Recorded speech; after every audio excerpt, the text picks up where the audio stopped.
మన మత్స్యకార భరోసా ఎందుకు రావట్లేదు? వేట నిషేధ సమయంలో ఇచ్చేటువంటి రావట్లేదు కదా. అంటే ఎక్కడ దోపిడీ దొరుకుతే అక్కడ అసలు మామూలుగా అందు ఇందు ఏదో వెనకడికి సామెత ఉంది. మామూలుగా పనోడు ఇసుకలోంచి కూడా నూనె తీస్తాడంట. ఆ రకంగా మంత్రులు, ఎమ్మెల్యేలు, నారా చంద్రబాబు దీన్ని కొట్టుకుంటున్నాడు. ఈయన కొట్టుకునే తండ్రి కొడుకులు వీళ్ళు కొట్టుకుంటుంటే ఎవడికాడ మంత్రులు, ఎమ్మెల్యేలు ఎవడు కొట్టుడు అడు కొట్టుకుంటున్నారు. అడిగే నాదుడేడంటనా తప్పురా అని చెప్పేవాడు ఎవడు? డీజీపీ గారు ఇవాళ రావణ్ పేరు మీద, ప్రశ్న రావణ్ పేరు మీద మీరు చేస్తున్నటువంటి తప్పుడు పని, ఈ రకంగా చట్టాన్ని దుర్వినియోగం చేసుకోవడం, కోర్టు తీర్పులకు భిన్నంగా మీరు చేసేటువంటి ఈ తప్పుడు ఉద్యోగం, మీకు అంతరాత్మ అనేది ఉండదా? అసలు ప్రమాణం చేస్తారు కదా సార్, మీరు ప్రమాణం చేస్తారు కదా. మీ పోలీస్ స్టేషన్ మీద దొమ్మికి వచ్చినటువంటి రౌడీ షీటర్లని ఏం చేశారు? కేసు కడుతున్నారా? మామూలుగా బూడిది డాబా మీద బూడిది చేస్తారా? చేయరా? పవన్ కళ్యాణ్ గారు చెప్తున్నారు కదా రౌడీ షీటర్లను తప్పులేదు బూడిది చేసేయండి అని. ఏం చేస్తారా అంటున్నా చెప్పరా?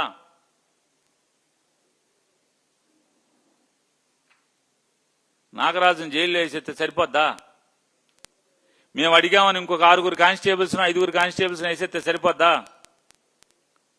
వేరే సిపి ఎక్కడా? టాస్క్ ఫోర్స్ ఎక్కడా? ముద్దాయిలుగా టాస్క్ ఫోర్స్ రాదా అంటున్నాను. సిపి ఎక్కడా? సిపికి బాధ్యత లేదా? ఎంత నీచమండి పోలీసుల ఎంక్వైరీ, ఎంత నీచంగా జరుగుతుందంటే, పోలీస్ స్టేషన్ డాబా మీద బొయ్యలు దొరికినాయంట, అక్కడే కాల్చేశారంట. శవాన్ని, సాయికృష్ణ శవాన్ని పోలీస్ స్టేషన్ బిల్డింగ్ మీద, టెర్రస్ మీద కాల్చేశారంట. బూడిదైపోయాడంట. ఆ బూడిద అవశేషాలు మిగిలినాయంట. అగ్గిపేట దొరకలేదా? ఏమండే డీజీపీ గారు, మీ సిట్టుకి అగ్గిపేట దొరకలేదా? ఓన్లీ బైకులే దొరికినాయా? ఏమండి, శవం ఓపెన్గా కాలిస్తే ఎంత కౌరు కంపు వస్తుంది, ఎంత వాసన వస్తుంది. అరే కోడిబొచ్చు కాలిస్తేనే వాసన ఉండలేమే, అట్లాంటిది ఒక మనిషిని దహనం చేస్తుంటే కృష్ణలంకలో చుట్టూ ఉన్నటువంటి మనుషులకు ఎవరికి తెలియలేదా? సిట్ వెళ్తే పోలీస్ స్టేషన్ పైకి వెళ్దా? దైవప్రసాద్ పైకి వెళ్దా ఎంక్వైరీకి? ఏసీపీ దైవప్రసాద్ పైకి వెళ్దా? స్టేషన్ మొత్తం చూడ్డా? హైకోర్టుని ఏమార్చడం కోసం, హెబియస్ కార్పస్ పిటిషన్ మూసేయటం కోసం, శవం లేకపోతే కోర్టు ముయ్యదు కాబట్టి బొయ్కిలు దొరికినాయి అని చెప్పి ఎవడు బొయ్కిలయ్యి? ఏ శ్మశానంలో తెచ్చారా బొయ్కిలు? ఎవడు బూడిదేది అంటున్నా? ఎంత తెచ్చారా? బస్తా తెచ్చారా? ఎంత తెచ్చారు సార్ బస్తానా? పోనీ సీసీటీవీ కెమెరాలు ఇవాళ కన్నా పనిచేస్తున్నాయా? నాగరాజు ఎత్తేసాడు, తుడిచేశాడు, ఇవాళ పనిచేస్తున్నాయా అని అడుగుతున్నాను. పనిచేస్తే ఆ బూడిద ఎక్కడి నుంచి వచ్చిందో చూపించాలి కదా. సీసీటీవీ ఫోటోలో ఎవడి మూటలతో మోసుకెళ్ళాడో కనపడుతుంది కదా. కనపడదా అని అడుగుతున్నాను. వెరీ జగ్గపేట సిఐ 90 రోజులకి డిఫాల్ట్ బెయిల్ మీద ఎందుకు వెళ్ళిపోయాడు సాయికృష్ణ బయటికి? ఇదంతా పోలీసు కుట్రా కాదా అని అడుగుతున్నాను. సిపి గారి కుట్ర ఉందా లేదా ఎవరు తెలుస్తాడు? విజయవాడ సిపి గారికి 6వ తారీఖు ఎత్తేసామన్నారు. వాళ్ళ అమ్మగారు 9వ తారీఖు అనుకున్నది, డేట్ పొరపాటున. అయితే 6వ తారీఖే మీరు ఎత్తేసారు. ఇది టాస్క్ ఫోర్స్ వాళ్ళు ఎత్తుకొచ్చారు.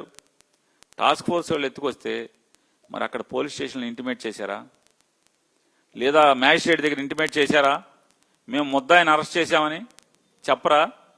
అంటే టాస్క్ ఫోర్స్ అంటే దైవాతీతుల, చట్టాతీతులు ఏంటి వాళ్ళు? చట్టాలు వాళ్ళకి పనిచేయవా? ఒత్తించవా?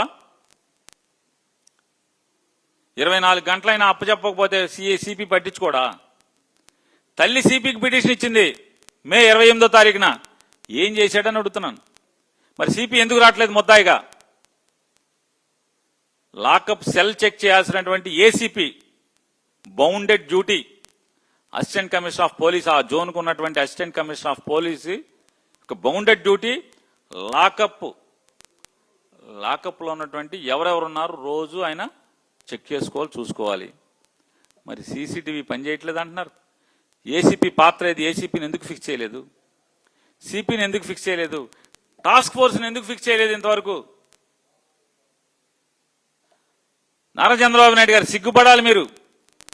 ఒక పోలీసు అంటే ఒక నరహంతకుడు లాంటి, ఇప్పుడు ఇద్దరిని చంపేసినట్టుగా బయటకు వచ్చింది. ఇప్పటికీ ఇద్దరిని సిఐ నాగరాజ్ చంపేసినట్టు బయటకు వచ్చి అర్థనాదాలు వినపడుతున్నాయి.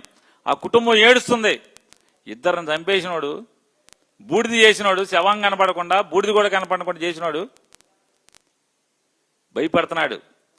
బయటకు వస్తే నా ప్రాణహాని ఉంది, నన్ను చంపేస్తారని. ఎవరితో ప్రాణహాని? విజయవాడ సిపితోనా, డీజీపీతోనా, నారా చంద్రబాబు నాయుడుతోనా, లోకేష్తోనా? ఎవరితో ప్రాణహాని ఉంది నాగరాజుకి? సిగ్గుపడక్కర్లేదా అంటున్నా. ఒక పోలీస్ అధికారి, నిన్నటి దాకా పోలీసుగా ఉన్నటువంటి అతను ఇవాళ అంటే ఈ రాష్ట్రంలో ఎంత లా అండ్ ఆర్డర్ దయనీయంగా ఉందనేది మాజీ సిఐ నాగరాజు, ముద్దాయిగా ఉన్నటువంటి లాకప్ డెత్ లో ముద్దాయిగా ఉన్నటువంటి అరెస్ట్ అయిన నాగరాజు స్టేట్మెంట్ పెట్టి అర్థమవుతుంది కదా. ఏమని చెప్తున్నాడు?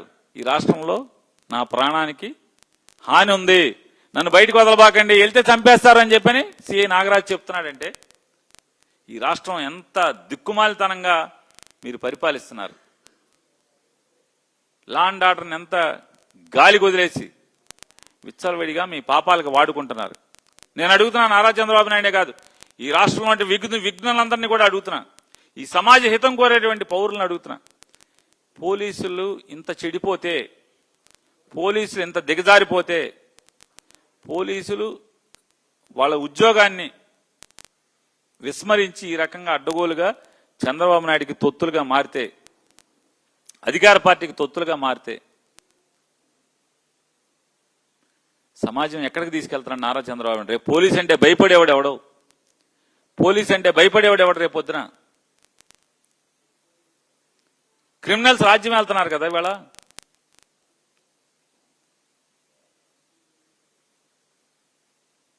నారా చంద్రబాబు నాయుడు గారిని మేము ఒకటి చెప్తున్నాం, హితవు చెప్తున్నాం, అయ్యా మీ మూలంగా ఇటు చెడిపోయింది చాలు ఈ రాష్ట్రం. కులాలు మతాల పేరుతో ఇంకా నీచంగా దిగజారి ఇవాళ ఆ రావణ్ అనేటువంటి యూట్యూబర్ ఏం చెప్పాడు? అతను ఏం మాట్లాడాడు? పవన్ కళ్యాణ్ గారు గతంలో వైఎస్ఆర్ కాంగ్రెస్ పార్టీ వాళ్ళని ఏమైతే బూతులు తిట్టాడో లేదా ఏమైతే మాట్లాడాడో అదే మాటలను రీట్రీట్ చేశాడు. మరి అప్పుడు నేరం కాంది పవన్ కళ్యాణ్ గారు, ఆ రోజు అది నేరం కాకపోతే ఇవాళ ఎలా నేరం అవుతుంది ఇతందేని అడుగుతున్నాను. మరి పవన్ కళ్యాణ్ గారు కూడా అరెస్ట్ చేయాలి కదా. మీరు అరెస్ట్ చేయకపోగా పోలీసుల మీద అటువంటి దాడి, అంటే కస్టడీలో ఉన్నటువంటి ముద్దాయిని చంపటానికి ప్రయత్నం చేస్తారు.